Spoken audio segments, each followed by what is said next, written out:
প্রতি বছরই আমার শহরে ঈদ করা হয় অথবা ঈদের পর কুমিল্লা ঘুরতে যাওয়া হয় আমার শ্বশুরবাড়িতে। কোনো বছরই আমার বাবার বাড়ির গ্রামে যাওয়া হয় না।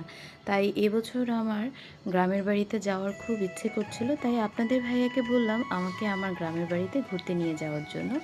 তাই আপনাদের ভাইয়াও রাজি হয়ে গেল। যেহেতু এবারে কুরবানি ঈদে অনেক ছুটি ছিল, তাই আমি, আপনাদের ভাইয়া এবং মাহিরকে নিয়ে আমরা ঈদের পরের দিনই আমার গ্রামের বাড়িতে চলে গিয়েছিলাম।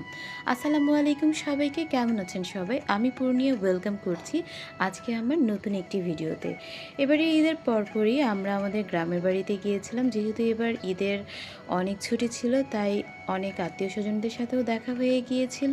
সবার সাথে দেখা হয়ে আমার তো বেশ ভালো লেগেছে।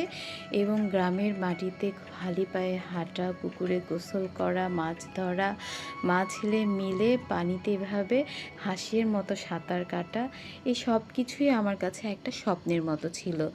আমি প্রায় অনেক বছর পর গ্রামের বাড়িতে গিয়েছি।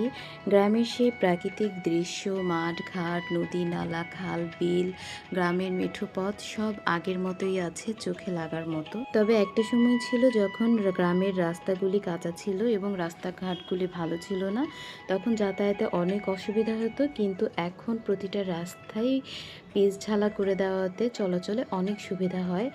তো গ্রামের মাটিতে, কাদামাটিতে হাঁটা, এটার যে অনুভূতি, গ্রামের মাটিতে খালি পায়ে হাঁটা, নিজের গাছ থেকে আম পাড়া, কাঁঠাল পাড়া, জাম কুড়িয়ে খাওয়া, এই অনুভূতির মতো ঢাকা শহরে আপনি কোথাও পাবেন না। তাই সুযোগ হলেই, সময় হলেই নিজের পরিবারকে নিয়ে একবার হলেও গ্রাম থেকে ঘুরে আসুন।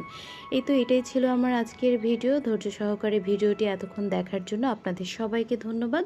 ভিডিওটি যদি ভালো লাগে অবশ্যই একটি লাইক করবেন, কমেন্ট করবেন, পাশে থাকবেন। আসসালামু আলাইকুম।